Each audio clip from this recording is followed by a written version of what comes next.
बचपन और खिलौने, ये तो जैसे एक सिक्के के दो पहलू हैं, है ना? लेकिन सोचिए, क्या हो अगर कोई खिलौना प्यार और खौफ के बीच की महीन सी रेखा को ही मिटा दे। आज हम एक ऐसी ही गुड़िया की कहानी की तह तक जाएंगे। एक ऐसी कहानी जो सच में आपको सोचने पर मजबूर कर देगी। और यही सवाल इस पूरी कहानी का आधार है। एक ऐसा सवाल जो जापान में लगभग एक सदी से लोगों के जहन में खौफ पैदा कर रहा है। तो कहानी शुरू होती है 17 साल के एक भाई एकिची सुजुकी और उसकी छोटी सी प्यारी बहन किकुको से। दोनों के बीच प्यार बहुत था, एक बहुत ही गहरा रिश्ता था। किकुको बस 4 साल की होने ही वाली थी। अब सोचिए, इस उम्र में एक बच्चे की दुनिया कितनी मासूम होती है और उसकी छोटी छोटी ख्वाहिशें कितनी कीमती। अब सुजुकी परिवार के हालात कुछ खास अच्छे नहीं थे। पिता एक मजदूर थे और माँ घर पर सिलाई का काम करती थी। लेकिन इकिची अपनी बहन से इतना प्यार करता था कि उसकी एक ख्वाहिश पूरी करने के लिए उसने जी जान लगा दी। तो एक दिन बाजार की भीड़ में अचानक इकिची की नज़र एक दुकान पर रखी उस गुड़िया पर पड़ी। वो बाकी सबसे अलग थी। ऐसा लगा जैसे बस उसे ही देख रही हो। उसकी गहरी काली आंखों में एक अजीब सी कशिश थी और इकिची बस खुद को रोक नहीं पाया। लेकिन जैसा अक्सर होता है, खुशियों पर ग्रहण लगते देर नहीं लगती। अब कहानी में एक ऐसा मोड़ आने वाला था जहां जश्न मातम में बदलने वाला था। अपने जन्मदिन पर जब किकुको ने गुड़िया को देखा, अरे उसकी खुशी का तो कोई ठिकाना ही नहीं रहा। उसने उसका नाम रखा ओकिको। वो उसे अपने साथ सुलाती, उसके बाल बनाती, हर वक्त उसे सीने से लगाए रखती थी। दोनों में एक अटूट रिश्ता बन गया था। पर यह खुशी ज्यादा दिन नहीं टिकी।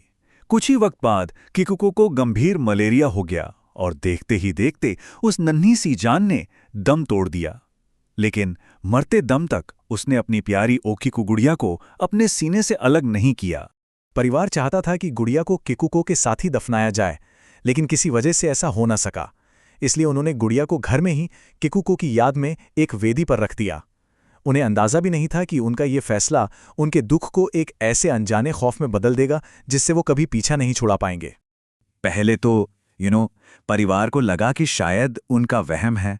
रात में किकुको की जैसी हल्की हल्की आवाजें आना, कभी कभी गुड़िया का अपनी जगह पर ना मिलना। लेकिन धीरे धीरे ये अजीब घटनाएं बढ़ने लगीं। फिर एक दिन जब इकिची ने गुड़िया को उठाकर वापस उसकी जगह पर रखा, तो उसने कुछ ऐसा देखा कि उसके पैरों तले जमीन खिसक गई। गुड़िया के बाल, जो पहले गर्दन तक कटे हुए थे, अब लंबे होकर कंधों को छू रहे थे। और सिर्फ इतना ही नहीं, वो अब काले नहीं बल्कि इंसानी बालों की तरह भूरे लग रहे थे। इकिची की मां ने डरते डरते जब गुड़िया के बाल वापस काट दिए, तो शायद उन्होंने अपनी जिंदगी की सबसे बड़ी गलती कर दी। उस रात के बाद से परिवार को भयानक सपने आने लगे। सपनों में गुस्से से भरी किकुको उन्हें डराती और कभी कभी तो सुबह आंख खुलने पर वो गुड़िया उनकी छाती पर बैठी मिलती थी। अब तक जो हो रहा था वो सिर्फ अजीब और डरावनी घटनाएं थी, लेकिन अब वो एक कभी न रुकने वाले अभिशाप में बदल रही थीं। घर में मौजूद डर अब अपने चरम पर था। एक रात सब्र का बांध टूट गया।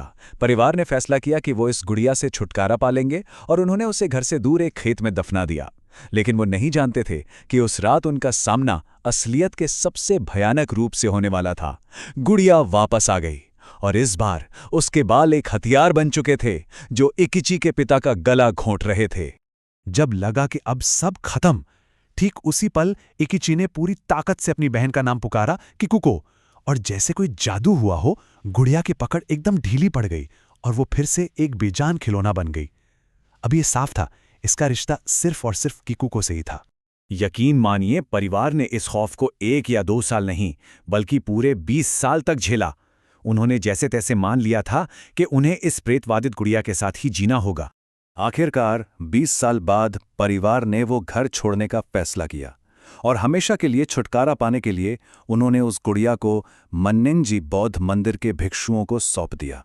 तो आज क्या हाल है उस गुड़िया का? आज भी वो गुड़िया उसी मंदिर में मौजूद है।